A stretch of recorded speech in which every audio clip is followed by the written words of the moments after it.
Healthy range environment is good for everybody. Rangelands are probably one of the most important ecosystems in the world, and they're also one of the most abundant. Why are rangelands important? The monitoring is kind of our report card. In North Dakota, rangelands comprise about 25% of the land area, and the majority are in private ownership and managed by ranchers. Only a few million acres are managed by state and federal land management agencies and non-governmental organizations such as Ducks Unlimited and the Nature Conservancy. I think that monitoring is important so that landowner, rancher spends time looking at what's actually going on their range. Whether they monitor just for themselves or to show somebody else, a lot of times people don't spend any time looking at it. And I think they actually need to say, today is my day, I'm going to go see what's going on with my grass. Through monitoring, you go out and you have something. If you can't see the progress that you make, it's kind of discouraging. In working with private landowners, it's important for them to set up some type of monitoring system so that they can tell whether the management they're applying or the changes that they're going to apply in their management are accomplishing their goals. Working on the national grasslands, we've got a contract with the public of the United States that says that we're supposed to keep track of the conditions on the rangelands, and so the way we do that is through monitoring. Rangelands are really the fundamental base to our livestock industry throughout the world. They're also very critical for wildlife habitat. The monitoring component of rangelands, to me, if you're going to manage rangelands, monitoring is critical to understand where you are, where you've been, and where you're going to go. Healthy rangelands provide a variety of benefits, which include forage for livestock, habitat for wildlife, water storage and filtration, soil erosion protection, and recreational activities including horseback riding, mountain bike riding, hunting, fishing, and bird watching. How rangelands are managed impacts how well they are able to provide these benefits, such as the amount and quality of forage available for livestock or habitat for wildlife. One of the things that we see the changes, and as we've seen over time, is in the Badlands it's kind of a rough country, and it's a lot of you're looking at just gumbo flats and things like that. But it's kind of amazing because we have a lot of cactus and a lot of wildflowers, and you see the diversity there, and then also in the different grasses that are out there. Yeah, the better you manage, the more you see. On the national grasslands, we have multiple use goals. You know, once you start trying to divide resources up between different uses or values, it gets kind of interesting. You know, whether it's a watershed goal where we're trying to produce clean water, provide habitat for wildlife, just cover so that things don't blow away in the wintertime, and also to produce other values like livestock, forage, and you know, those sorts of commodities. What we're looking at might be some areas that don't get much grazing use, some that get fairly heavy use, and everything in between. I think the Forest Service is going to use monitoring to look at where we're at on a similarity index and try to meet our different goals for early, mid, and late SEER. From an NRCS standpoint, we really encourage the folks that we work with, private land managers, to set up some type of monitoring system so they can monitor their land and determine whether their management is having the desired effects based on their landscape goals and production goals. We try to help them with that, and we generally start out very simple, like photo points, which anybody can go out and do. Basically, we help them find the sites. We tend to let them pick the sites, so it's something of interest to them. Very simple setup. Main thing is to get a label in the photo so they know where it's at, what date was taken, and that type of thing. And then to come back every so often and take that photo again. Just visually be able to measure that change. It's not always about the production, but it's about what kind of plants are actually growing this year. We like to see wildlife. We would like to see more wildlife. They're as much of an indicator to us right now as our monitoring is. I think it's important that not only the general public, but our politicians understand the value of these lands, because they are very valuable to our country, and they need to be important when they look at policy issues for managing these lands, for keeping them intact. What we see on the land is a product of both the management and the environment, including climate and soils. Whether you're managing for livestock forage or wildlife habitat, how do you know that your management strategies are meeting your goals? Or if you are changing your management, how do you know if you are moving your communities in the direction you want them to move? What we're looking at is what's changed over time. And we're always surprised by what we find.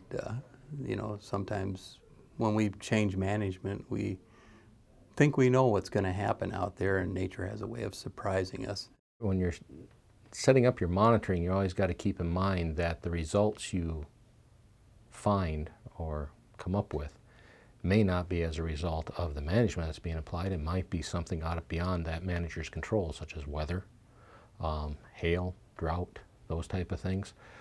So whatever direction it appears to be going, you've always got to have that professional interpretation. You manage for a desired outcome. And then financial productivity. If it isn't financially productive, it isn't very fun and we won't do it. State and transition models are representations of the dynamics of the changes that occur to a plant community on a particular ecological site. State and transition models serve as a framework that provides insight into how communities will likely change in response to different management techniques. What a state and transition diagram does is, by ecological site, it tries to lay out in a more simplified manner the dynamics of that plant community as it relates to the soils that it's growing on and the climate that it's growing in. To do a similarity index, you would you'd want to clip your plant species in your plots and sort them by, your different species, your western green needle, grama grasses if you're on a loamy, and it will kind of let you know where you're at on the similarity index and where you're at on the state and transition model based on the production of each of those plants and what's there at the current time. And we would compare where we're currently at to those sites. Why do we measure change? We measure change to determine where the current plant communities are in terms of management goals and species diversity. Species diversity is a number of different grasses, forbs, and shrubs growing on a site, and what we measure to determine how a particular community is functioning. When we write a land use plan, we talk about what values we're going to protect, what resources we're going to produce on those lands, and the monitoring is kind of our report card. Change on rangeland is very subtle. And people can be out there their entire lives and it really not look any different to them. So without some type of real defined way of measuring it, by the time you recognize a change, you're over one of those thresholds and you're in a problem, and it's very difficult to get back. The value of rangelands is often underappreciated because people see the rangelands and don't really fully understand what's going on out there. There's ecosystem processes that go on. There are animals that use it. There's humans that use it.